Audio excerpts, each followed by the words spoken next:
ಸಮಸ್ತ ಜನತೆಗೆ ಟಿವಿ4 ಕನ್ನಡ ಸುದ್ದಿವಾಹಿನಿಗೆ ಸ್ವಾಗತ. ನಾನು ಸಂಗೀತಾ ಭಟ್. ಇದೀಗ ಹೆಡ್ಲೈನ್ಸ್. ಕಾವೇರಿ ನೀರಾವರಿ ನಿಗಮದ ಸಭೆ ನಡೆಸಿದ ಡಿಕೆ ಶಿವಕುಮಾರ್.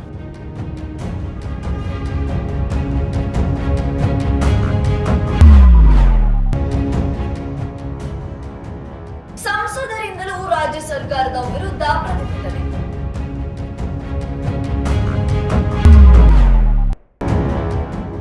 ಶಾಲೆಗೆ ದಿಢೀರ್ ಭೇಟಿ ಕೊಟ್ಟ ಶಾಸಕ ಕೆ ಗೋಪಾಲಯ್ಯ.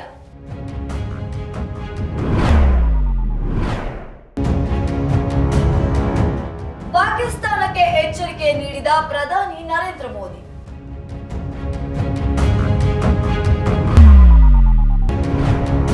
ಮಹಾತ್ಮ ಗಾಂಧಿ ಕಾಂಗ್ರೆಸ್ ಅಧ್ಯಕ್ಷರಾಗಿ 100 ವರ್ಷ, ಡಿಕೆ ಶಿವಕುಮಾರ್ ಹರ್ಷ.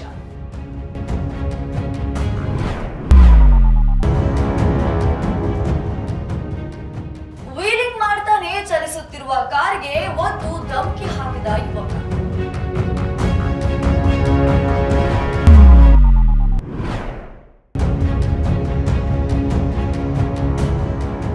ಪರಿಷತ್ ವಿಪಕ್ಷ ನಾಯಕರ ಹೊಸ ಕಚೇರಿ ಉದ್ಘಾಟನೆ.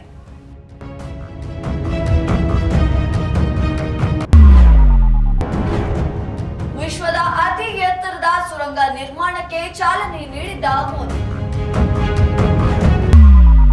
ಕಾವೇರಿ ನಿಗಮದ ವ್ಯಾಪ್ತಿಯಲ್ಲಿ ಬರುವಂತಹ ಎಲ್ಲ ವಿಧಾನಸಭಾ ಮತ್ತು ವಿಧಾನ ಪರಿಷತ್ ಸದಸ್ಯರ ಜೊತೆಗೆ ವಿಧಾನಸೌಧದಲ್ಲಿ ಡಿಕೆ ಶಿವಕುಮಾರ್ ರವರು ಸಭೆ ನಡೆಸಿದರು. ಕಾವೇರಿ ನೀರಾವರಿ ನಿಗಮದ ವ್ಯಾಪ್ತಿಯಲ್ಲಿ ಬರುವ ಎಲ್ಲ ವಿಧಾನಸಭೆ ಮತ್ತು ವಿಧಾನ ಪರಿಷತ್ ಸದಸ್ಯರ ಜೊತೆ ಜಲಸಂಪನ್ಮೂಲ ಸಚಿವ ಡಿಕೆಶಿ ಶಿವಕುಮಾರ್ ರವರು ವಿಧಾನಸೌಧದಲ್ಲಿ ಶುಕ್ರವಾರ ಪರಿಶೀಲನೆ ಸಭೆ ನಡೆಸಿದರು.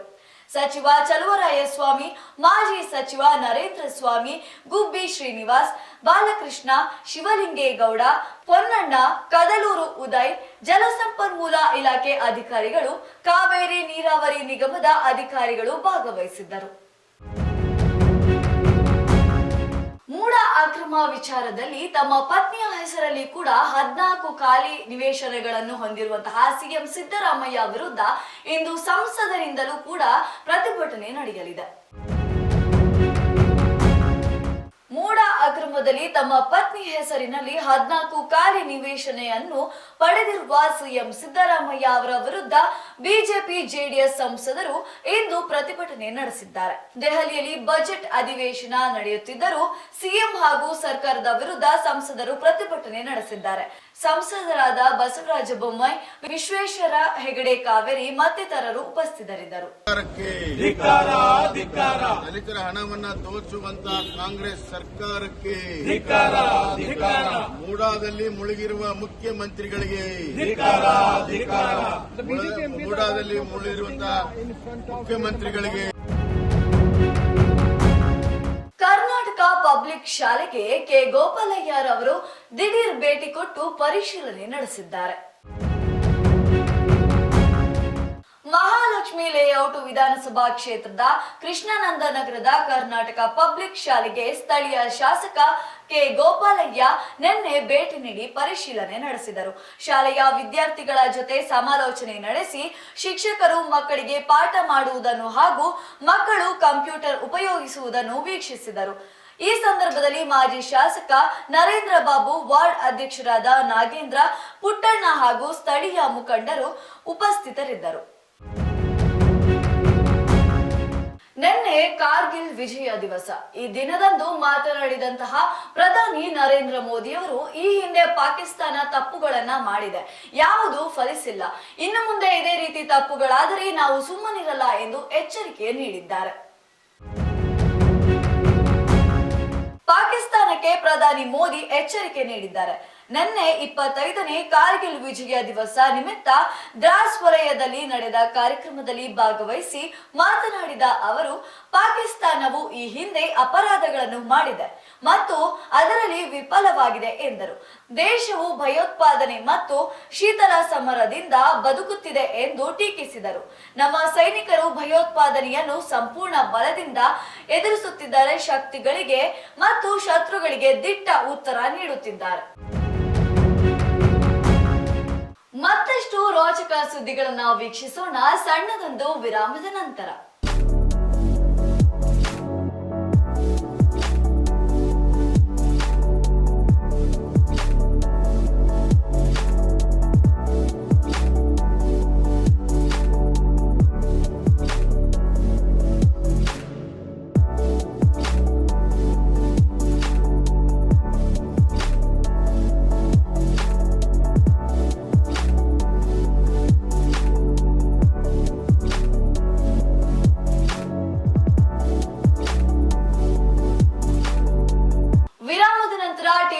ಕನ್ನಡ ಸುದ್ದಿವಾಹಿನಿಗೆ ಮತ್ತೆ ಸ್ವಾಗತ. ನಿನ್ನೆಗೆ ಗಾಂಧೀಜಿ ಅವರು ಕಾಂಗ್ರೆಸ್ ಪಕ್ಷದ ಅಧ್ಯಕ್ಷರಾಗಿ 100 ವರ್ಷ ಸಮಾಪ್ತಿಗೊಂಡಿದೆ. ಇದೇ ಸಂದರ್ಭದಲ್ಲಿ ಮಾತನಾಡಿದ ಡಿಕೆ ಶಿವಕುಮಾರ್ ಅವರು ಸ್ವಾತಂತ್ರ್ಯದ ಹೋರಾಟದಲ್ಲಿ ಗಾಂಧೀಜಿಯವರ ಪಾತ್ರ ಮಹತ್ವವಾದುದು ಎಂದು ಹರ್ಷ ಹೊರಹಾಕಿದ್ದಾರೆ. ಮಹಾತ್ಮ ಗಾಂಧೀಜಿ ಅವರು ಕಾಂಗ್ರೆಸ್ ಪಕ್ಷದ ನಾಯಕತ್ವ ವಹಿಸಿ 100 ವರ್ಷ ಪೂರ್ಣಗೊಂಡಿದೆ. ಕಾಂಗ್ರೆಸ್ ನಾಯಕತ್ವ ವಹಿಸಿಕೊಂಡು ಗಾಂಧೀಜಿ ದೇಶಕ್ಕೆ ಸ್ವಾತಂತ್ರ್ಯ ತಂದುಕೊಟ್ಟಿದ್ದಾರೆ. ಕಾಂಗ್ರೆಸ್ ಪಕ್ಷ ಸರ್ಕಾರ ಈ ಸುಸಂದರ್ಭವನ್ನು ಉಪಯೋಗಿಸಿಕೊಂಡು ಸಂಭ್ರಮಾಚರಣೆ ಮಾಡಲು ಕಾರ್ಯಕ್ರಮ ರೂಪಿಸಲು ತೀರ್ಮಾನಿಸುತ್ತಿದ್ದೇವೆ ಎಂದು ಡಿಕೆಶಿ ತಿಳಿಸಿದ್ದಾರೆ. ಕಾರ್ಯಕ್ರಮದ ರೂಪುರೇಷೆ ಮಾಡಲು HK ಪಾಟೀಲ್ ಹಾಗೂ ಅಧ್ಯಕ್ಷತೆಯಲ್ಲಿ ಸಲಹಾ ಸಮಿತಿ ರಚಿಸಲಾಗುವುದು ಎಂದರು. ಒಂದು ಅವರು ಅಡ್ವೈಸರಿ ರೀತಿಯಲ್ಲಿ ಮಾರ್ಗದರ್ಶನ ಕೊಡಲಿಕ್ಕೆ HK ಪಾಟೀಲ್ ಅವರ ಅಧ್ಯಕ್ಷತೆಯಲ್ಲಿ you will be the chairman but BL Shankar will be the convener. So ಈ ರೀತಿ ಒಂದು ಸಮಿತಿಯನ್ನ ಒಂದು ಬೈಕಿನಲ್ಲಿ ವೀಲಿಂಗ್ ಮಾಡ್ತಾ ಇರುವಾಗಲೇ ಕಾರು ಒಂದು ಚಲಿಸುತ್ತಿತ್ತು. ಆ ಕಾರಿಗೆ ಒತ್ತು ವೀಲಿಂಗ್ ಮಾಡುತ್ತಿದ್ದ ವ್ಯಕ್ತಿ ಧಮಕಿ ಹಾಕಿರುವಂತಹ ವಿಡಿಯೋ ಸಾಮಾಜಿಕ ಜಾಲತಾಣದಲ್ಲಿ ವೈರಲ್ ಆಗ್ತಾ ಇದೆ. ರಾಜಧಾನಿಯಲ್ಲಿ ವೀಲಿಂಗ್ ಪುಂಡರ ಹಾವಳಿ ಹೆಚ್ಚುತ್ತಲೇ ಇದ್ದು ಇದಕ್ಕೆ ಅಧಿಕಾರಿಗಳು ಬ್ರೇಕ್ ಹಾಕುವ ಹರಸಾಹಸ ಪಡುತ್ತಿದ್ದಾರೆ. ವೀಲಿಂಗ್ ಮಾಡುವುದು ಅಪಾಯಕಾರಿ ಎಂದು ತಿಳಿದಿದ್ದರೂ ವೀಲಿಂಗ್ ಸವಾರರ ಸಂಖ್ಯೆ ಕಡಿಮೆಯಾಗಿಲ್ಲ. ಜೊತೆಗೆ ಇತರ ಪ್ರಯಾಣಿಕರಿಗೂ ಈ ಪುಂಡರ ಕಿರಿಕಿರಿ ಮಾಡುತ್ತಿರುವುದು ತಲೆನೋವು ಎನಿಸಿಕೊಂಡಿದೆ. ಇದೀಗ ಮತ್ತೆ ಸಿಲಿಕಾನ್ ಸಿಟಿಯಲ್ಲಿ ವೀಲಿಂಗ್ ಮಾಡಿಕೊಂಡು ಇತರ ವಾಹನ ಸವಾರರಿಗೆ ತೊಂದರೆ ಕೊಟ್ಟು ಪುಂಡಾಟ ನಡೆಸುತ್ತಿರುವ ಘಟನೆ ಬೆಳಕಿಗೆ ಬಂದಿದೆ.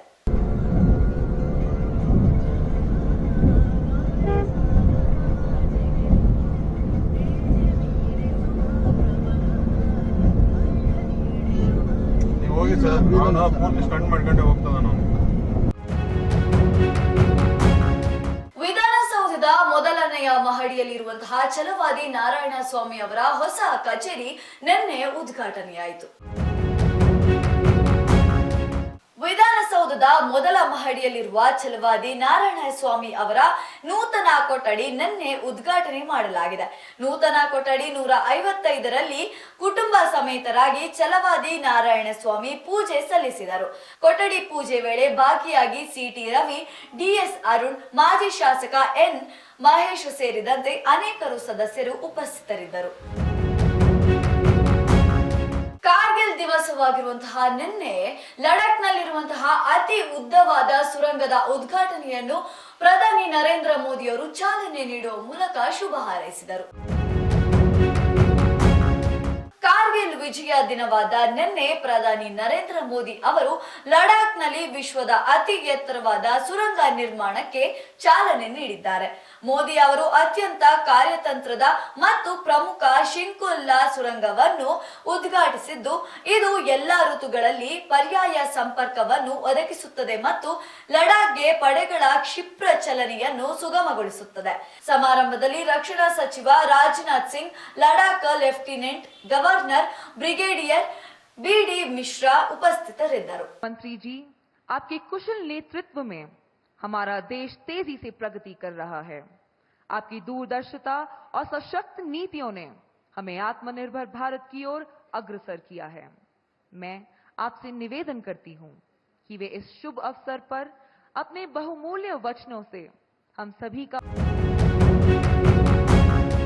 ಇವಿಷ್ಟು ಇವತ್ತಿನ ಪ್ರಮುಖ ಸುದ್ದಿಗಳು. ನಿತ್ಯ ನಿಜ ನಿರಂತರ ಸುದ್ದಿ ಹಾಗೂ ಮನೋರಂಜನೆಗೆ ವೀಕ್ಷಿಸಿ ಟಿವಿ4 ಕನ್ನಡ ಸುದ್ದಿವಾಹಿನಿ. ನಾನು ಸಂಗೀತಾ ಭಟ್.